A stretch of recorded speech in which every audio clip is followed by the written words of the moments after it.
Hello, this is Emmanuela Bakola, Associate Professor of Ancient Greek Language and Literature at the University of Warwick. This video presentation is the lecture which I delivered at the Classics Network event of July 2018 called Emperors, Coins, Frogs and Oracles, and which, in a way, functions as part 1 of my analysis of Aristophanes' frogs. Part 2 will be delivered at the Drama Festival at Warwick on 25th of January 2019. We hope to see you there. I will start with a brief introduction to Greek drama, and especially comedy. I will go through the context of theatre production, the dramatic festivals of Athens, the character of comedy as genre, its role in the political and cultural life of Athens, its relationship with tragedy, the main issue which will concern us in Frogs, and finally, I will get to the first part of my introduction to frogs. So let's go. Now, I find that this is a very useful image for us to have in mind when we think about the experience of theatre in ancient Athens. Theatre, both tragedy and comedy, was not an occasion for a few elite citizens. Instead, the tragic and comic theatre of ancient Athens were performed in the context of massive public festivals, which hosted and involved thousands of people. Scholars, in fact, estimate that the 5th century theatres fitted anything from 6,000 to 12,000 spectators, probably closer to the former. These festivals took place in specific times during the year, and they had audiences from around Greece and all over the then known world. They also lasted several days. These festivals were among the most important occasions for the city. Beyond the artistic and cultural character that they obviously had, they also had a very strong religious and political character. Religious because they were festivals in honor of the god Dionysus, the god of the theatre, and involved sacrifices and processions lasting an entire day. Political because they made the body of citizens come together to celebrate their political, cultural, and intellectual achievements, values, and institutions of their city, such as, and above all, their democracy, but also to reflect and think hard of them, including to consider their flaws. So during the 5th century, for the Athenians, theatre was as much a political arena as an entertainment occasion. And theatre, as you can imagine, was an essential part of the life of the Athenian polis. These are some images from modern Greek festivals, which I use here to convey the feel of what it must have been to be part of those festivals. My main point here is that the dramatic festivals of Athens were not necessarily solemn occasions, despite their religious and political character. The hundreds of sacrifices, for example, which took place in honor of Dionysus, the god of the theatre and of intoxication, were the reason behind the major public banquet which attracted thousands of people, as well as the drinking and dancing that came with that. And the processions that took place in honor of Dionysus were vibrant, joyful occasions, which had a carnivalesque atmosphere, including people wearing costumes, drinking, and celebrants using sticks to hit each other, exactly as happens in carnivals today, and where the celebration of the phallus, the symbol of fertility and well-being, was dominant. This is in fact an image from a modern remnant of such an ancient carnivalesque phallophoric procession still taking place in central Greece today. So what was the role of comedy and tragedy in those festivals? Well, it is not a secret that tragedy dominated the Great Dionysia, that is the most important of the dramatic festivals of Athens. The program of the Great Dionysia, first of all, was dominated by tragedy. Out of the 6 days of that the Great Dionysia lasted, 3 days were dedicated to the presentations of tragedies. One day only to comedies, and one day to men's and boys' choruses, performances of lyric poetry. Secondly, we find that illustrious individuals served as sponsors for tragedy. For example, Pericles himself sponsored the tragic tetralogy of Aeschylus' Persian. So tragedy was a cultural event that important people wanted to be seen, associated with. And thirdly, tragedy was also commissioned by powerful rulers outside Athens, and in particular in Syracuse and in Macedonia already in the 5th century.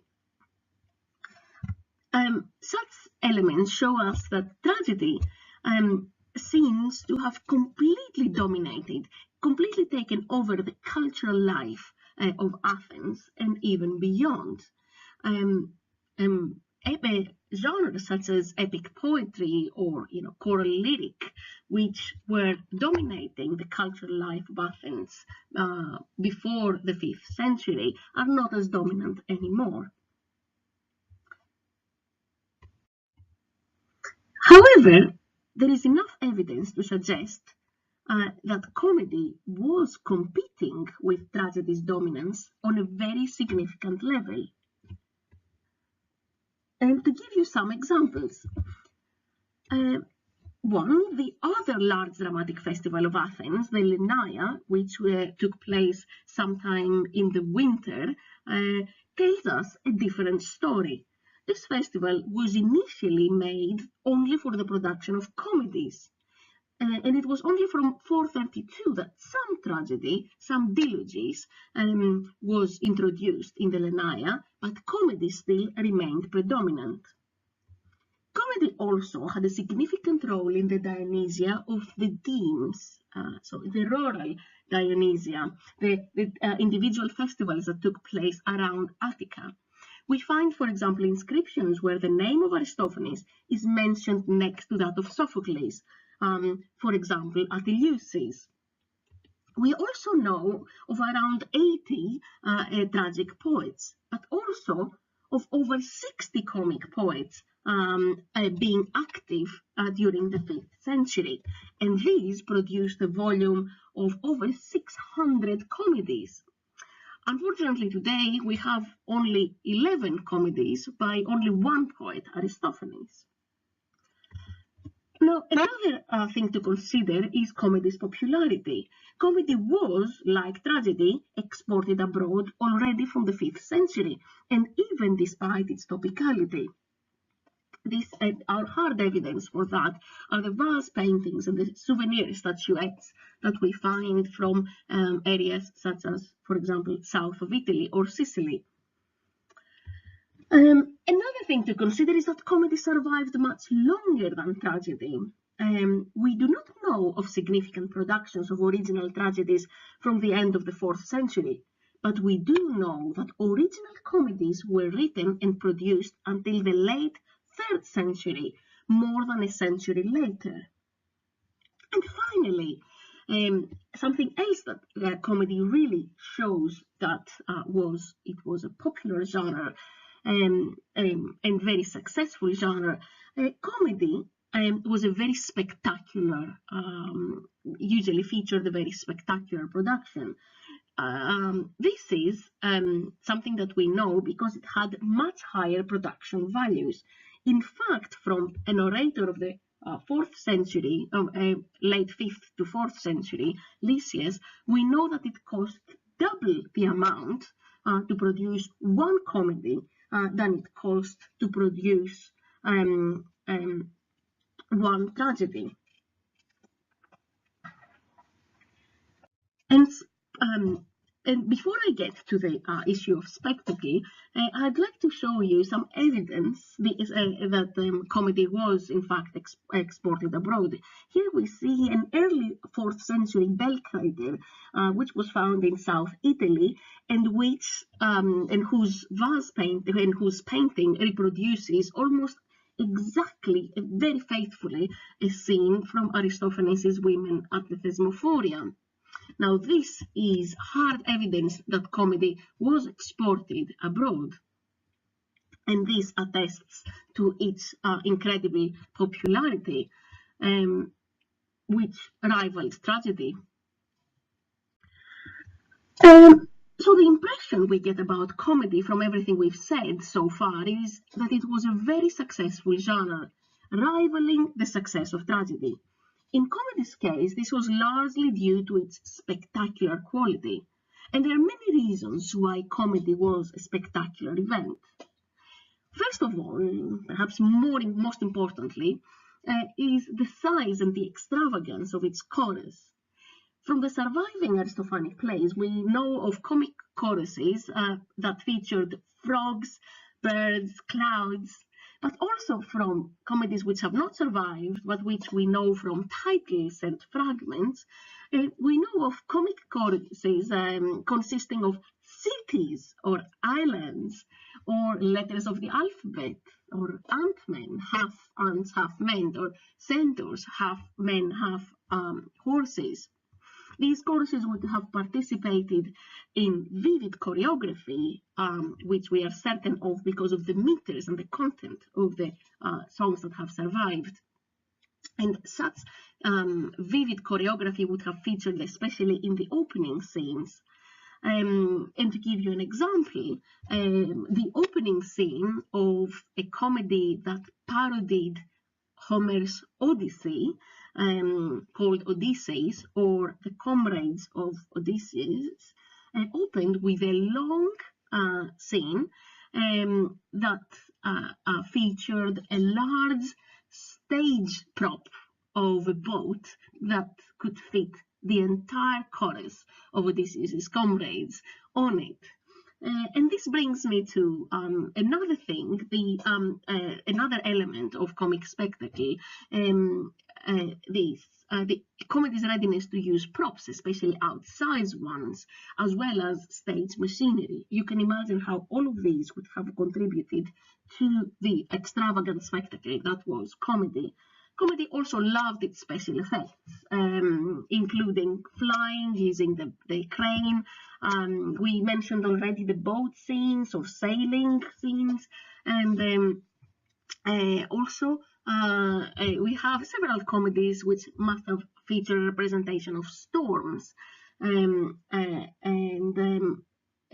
such as the example which I've already mentioned. This big ship is, we can see from the fragments, from what has survived, that it would have been involved in a massive storm, which would have led the comrades of Odysseus to the island of the Cyclops.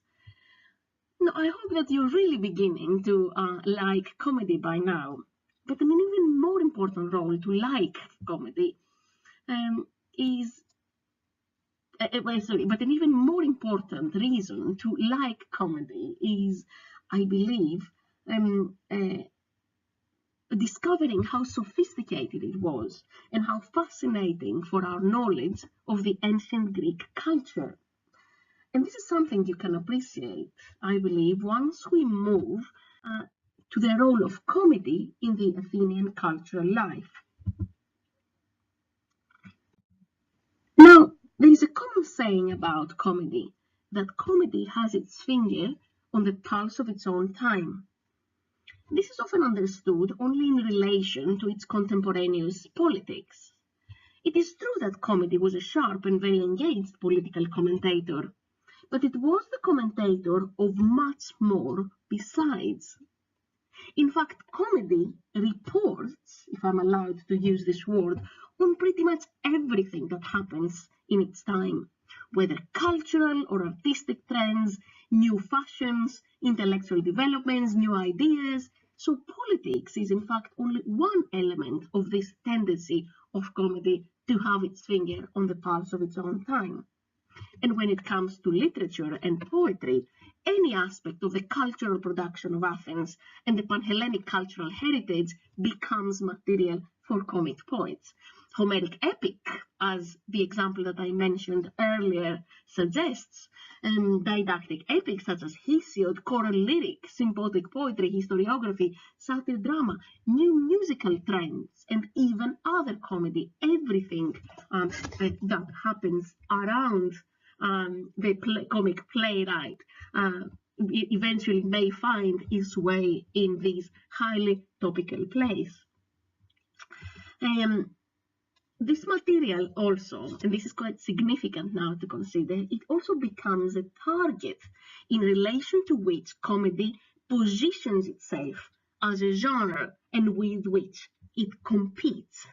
And we know a lot about the perception of art and literature in the 5th century, thanks to surviving comedy and thanks to its tendency to comment on all of this cultural production and also to rival it. And I will explain more in a minute about this tendency to rival other cultural production.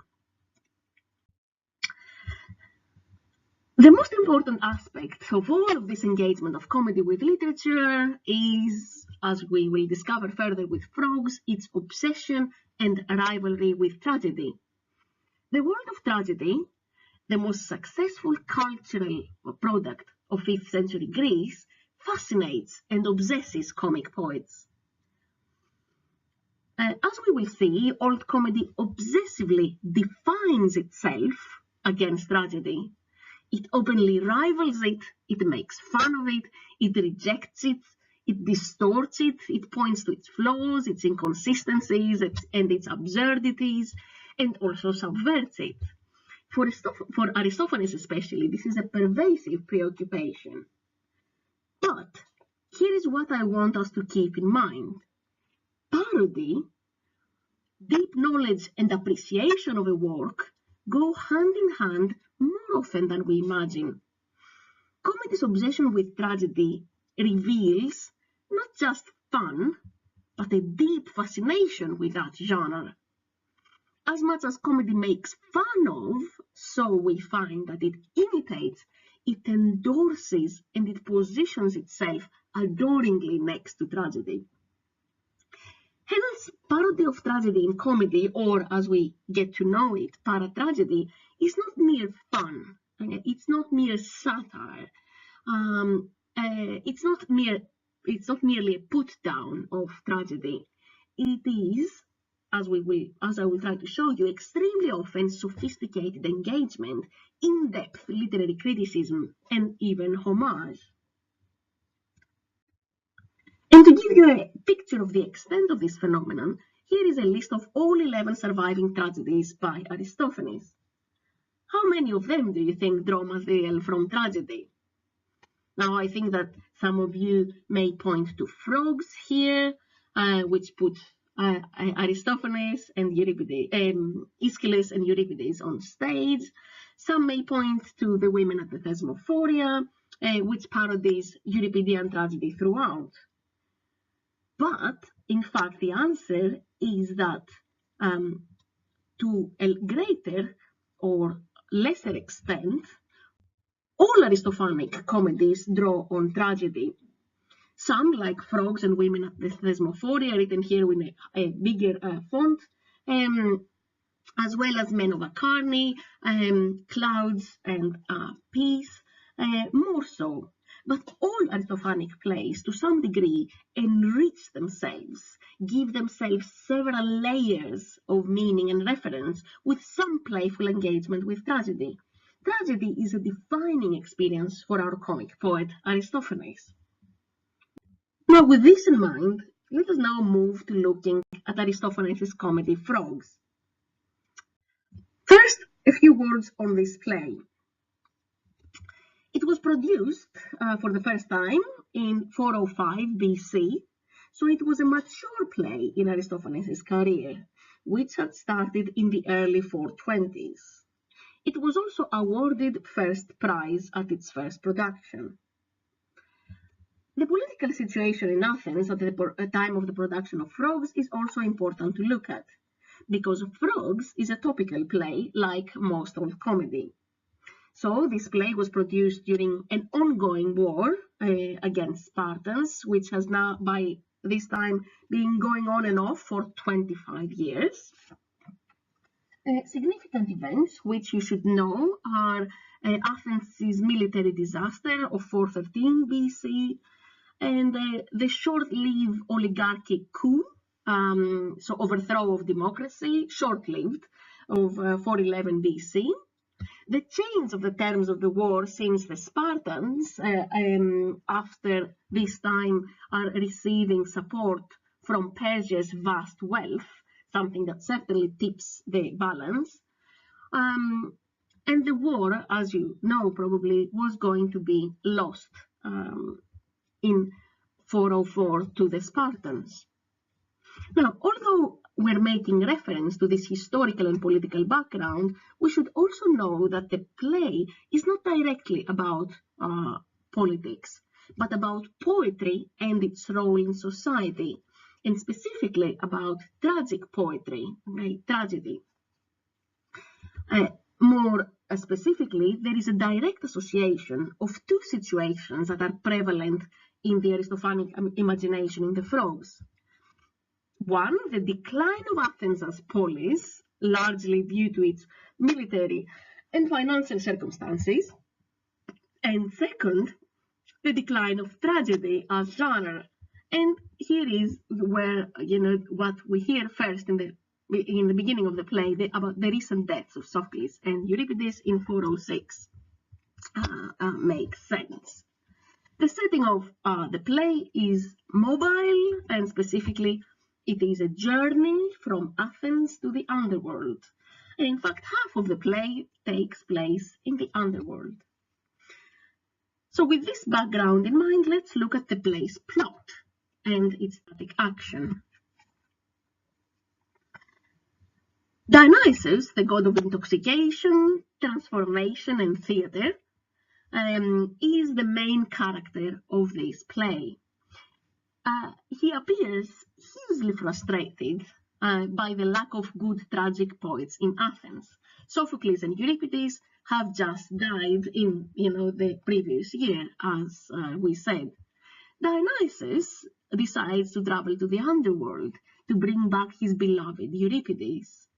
Here is an excerpt from his dialogue with Heracles, whom Dionysus goes to consult because Heracles has been to the underworld before.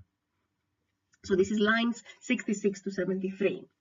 So this is what Dionysus says to Heracles. Well, that's the kind of longing that's eating away at me for Euripides. Heracles, you mean dead and all? Dionysus, and nobody on earth can persuade me not to go after him. Heracles, even below to Hades? Dionysus, by heaven, even if there is somewhere below that. Heracles, what is it that you want? Dionysus, I need a talented poet, for some are gone and those that live are bad. This is a direct quotation from Euripides. Heracles, how so? Isn't Iphone alive? The dialogue continues with Heracles suggesting many names of poets who are still alive, but who Dionysus keeps rejected as untalented, in his opinion. Heracles, aren't there others here? Lads by the thousands composing tragedies and out-blubbering Euripides by a mile? Dionysus, those are cast-offs and empty chatter, choirs of swallows, wreckers of their art, who are given a chorus by the polis once, but are soon forgotten after their single piece at Lady Tragedy. But if you look for a fertile or a potent, the Greek word is gonimon poet, one who could utter a lordly phrase, you won't find any left. And here comes the crucial key question from Heracles. what do you mean fertile, potent? What do you mean goniman? And Dionysus says, goniman, as in one who can give voice to something adventuresome, like ether bedchamber of Zeus, or time's foot, or a heart unwilling to swear upon sacrificial victims, and a tongue forsworn separately from the heart. All of these, again, are quotations from actual Euripidean plays. Now, all of these quotations and the way that Dionysus presents them give us an understanding of what the god Dionysus here perceives as talent or artistic fertility, artistic potency. For Dionysus, who has been nourished in the last few decades by the modern art of Euripides, talent is experimentation with tragic language and craftiness with unconventional use of words, doing something modern, doing something adventuresome. We will see why this is important. So the first part of the play goes on like this, as Dionysus descends into the underworld to achieve his objective, which is, as we saw, to provide a solution to Athens' cultural sterility, very vividly explained by the god of the theatre in the beginning of the play. And how is he going to do that? Dionysus explains to us that he wants to resurrect Athens' past fortunes from the land of the dead, hence the reason that he goes to the underworld. And these past fortunes are embodied, as Dionysus thinks in the beginning of the play, by the adventuresome, experimental, craftsman of words, innovative and exciting poet Euripides. Now, going to the second part of the play, Euripides enters a poetic contest with a master tragic poet of the older generation, Aeschylus. This is the scene that he encounters in the underworld. So from going to the underworld to retrieve Euripides, the new objective now is to judge the contest between Euripides and Aeschylus, and to determine who is the best, that is, the most fertile tragic poet, and as a result, bring him up to Athens to save it.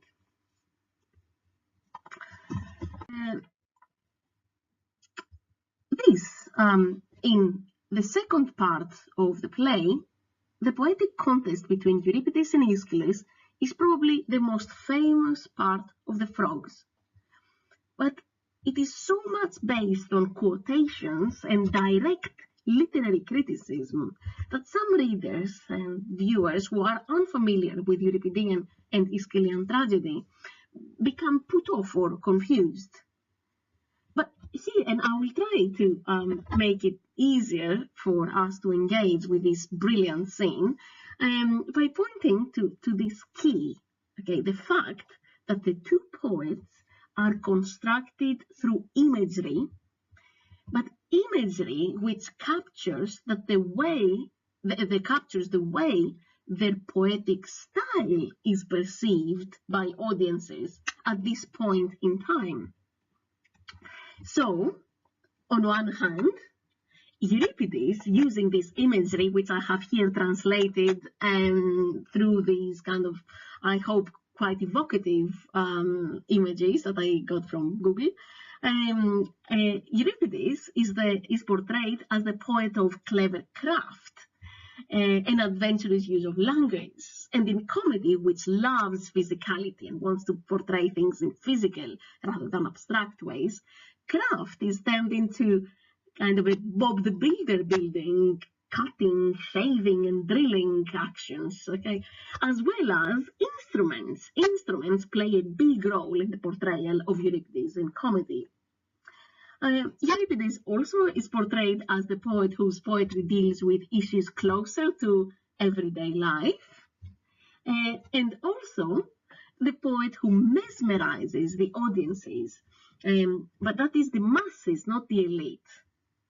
He is also subversive of tradition, so kind of the feel of danger is, very often surrounding the portrayal of Euripides. Now, on the other hand, Aeschylus is presented by Aristophanes as the poet of raw power. Okay? Even his anger is the anger of an earth-born monster.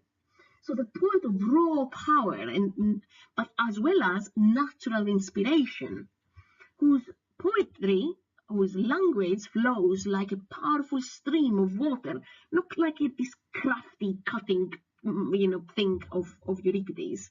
And also that has the weight of Homeric epic. Homeric images are everywhere in the Aristophanic Aeschylus's poetry. Chariots, heavy weaponry, boulders, horses, and corpses are some of the images found in the construction of Aeschylus's poetic style. Aeschylus's poetry is also shown to be dealing only with noble things and to be concealing morally reprehensible aspects of life, as opposed to Euripidean poetry, which in the Aristophanic representation, is shown to relish them, and showing them uncensored. Aeschylean poetry is also shown to be the poetry that upholds tradition and appeals to the few but noble. Now, let's have a look at passages to understand comedy's rich imagination in portraying these poets, and how comedy engages with the popular perception of these poets and their style. Now, the best example for this is the song of the chorus that introduces us for the first time to the poetic contest in the underworld, which is about to take place as soon as the god Dionysus has reached the underworld. Now, as I read it, please note that the yellowish font here refers to Aeschylus, whereas the green thinner one to Euripides. Okay. Now, this is a song sung, by the chorus. Surely fearful wrath will fill the heart of the mighty thunderer when he sees the sharp talking task of his rival in art being whetted, and then with fearful fury will his eyes whirl about. We'll have helmet glinting struggles of tall crested wards, okay, epic images. And then we have linchpin shavings and chisel pairings of artworks as a man fends off a thought-building hero's galloping utterances. And this is now pure Aeschylus the next, bristling the shaggy-necked shock of his hirsute ridge of mane, his formidable brow frowning. With a roar he will hurl utterances bolted together, tearing off timbers with his earth-born blast. And then the smooth-tongued, unfurling, mouth-working tester of words, sleeping the reins of envy, will sort out those utterances and parse clean away much labour of lungs. Now, I will analyze this imagery and how it is key for us to understand the outcome of frogs much more extensively in my 25th of January talk. For now, let us look at another binary presentation of the two poets in the same poetic contest, this time on their attitudes to religion and how this maps them to all the new, traditional and modern, or conventional and subversive. This is now what Dionysus says to the two poets. Now, each one of you say a prayer before you recite your poetry. Aeschylus goes first. Demeter, who nourished my mind, may I be worthy of your mysteries. And then Dionysus turns to Euripides. You take some incense too and put it on the fire. Euripides. No thanks. The gods I pray to are different. Dionysus. What? Some private gods of your own? A novel coinage? See kind of the making, the crafting imagery here. Okay, then go ahead and pray to these unofficial gods. Euripides. Sky my nourisher and pivot of tongue and smarts and keen nostrils, may I correctly refute any arguments I get hold of. As you can see, once again Euripides, or his comic counterpart, is tied to experimentation, innovation, and subversion, whereas Aeschylus sticks with tradition as well as mystic cult, which is a cult that has nature and its life-giving energies at its heart. One final example that explores the relationship of the poets with their audiences is here. Aeschylean tragedy and Aeschylus himself are presented here as lofty, okay, indulging in difficult and incomprehensible language, much of it taken from the world of epic. Whereas Euripidean poetry, which is democratic and close to its audiences, is presented as having put the heavy tragic language that it inherited from Aeschylus on a diet and making everything much more audience friendly. So let's see, Euripides. This is Euripides now talking about Aeschylus during the contest. And then when he had humbugged along like that and the play was half over, he would come out with a dozen words as big as an ox, with crests and beetling brows, formidable booty-faced things unfamiliar with the spectators. And he wouldn't say a single intelligible word. It seems that the Aeschylus here is gnashing his teeth, kind of this, kind of with his animal kind of raw power and his anger that he has. So Dionysus turns to him and says, Aeschylus, stop gnashing your teeth. Euripides carries on, but only scamanders or moats or shields bronzed bossed and blazoned with griffin eagles and huge craggy utterances that weren't easy to decipher. And after a while, Aeschylus turns to him and says, and what about you? What about you, you enemy of the gods? What sort of things did you write about? And Euripides says, now this is he's speaking contrasting representation, certainly not horsecoques or ghost tags like you, the sort of things they embroider on Persian tapestries. No, as soon as I first inherited the art from you, bloated with bombast and obese vocabulary, I immediately put it on a diet and took off the weight with a regimen of wordlets and strolls and wild little bits, administering chatter juice pressed from books. And then I built up its strength with an admixture of Cephisophone's areas. And I didn't write any old humbug that came into my head or charge in and make a mess. But the very first character who walked on my stage started by explaining the origins of the play. And there are plenty of other passages which create a brilliant contrast between the two poetic styles, with much exaggeration and distortion, as we will see, for the sake of the binary argument. But how does understanding this binary opposition help us understand the play? Now, because, as many of you know, Dionysus, despite his intentions in the beginning of the play, does not choose Euripides to revive after all. He chooses Aeschylus. And how should we read this decision, and what does this mean for Aristophanic comedy? Now, to find out, I suggest you come to our production of Frogs on the 25th of January 2019. But for those of you who are not coming, we will also upload the talk on the website within 2 weeks. So do not worry if you're not coming. Until then, I think we can make a conclusion. What can we take from this first contact with Aristophanes' comedy Frogs? Firstly, comedy bears a huge responsibility for our preconceptions about Greek tragedy. It is to comedy that we owe the impression that Aeschylean tragedy was grand but primitive. I mean, such things were still taught to us. I mean, for example, when I was a child at school. So grand but primitive, epic but difficult, and that Euripides, his subversiveness, and his experimentations were responsible for the gradual degeneration of the tragic genre, and a preconception perpetuated by comedy and ossified by Nietzsche in The Birth of Tragedy, but far from true.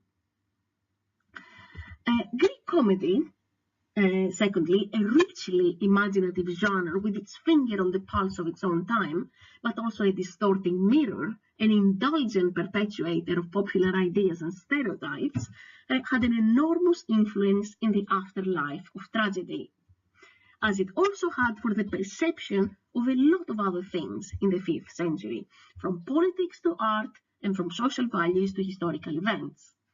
And all this was part of its own self-definition and its function in society as a genre and its competitive attitudes toward other genres.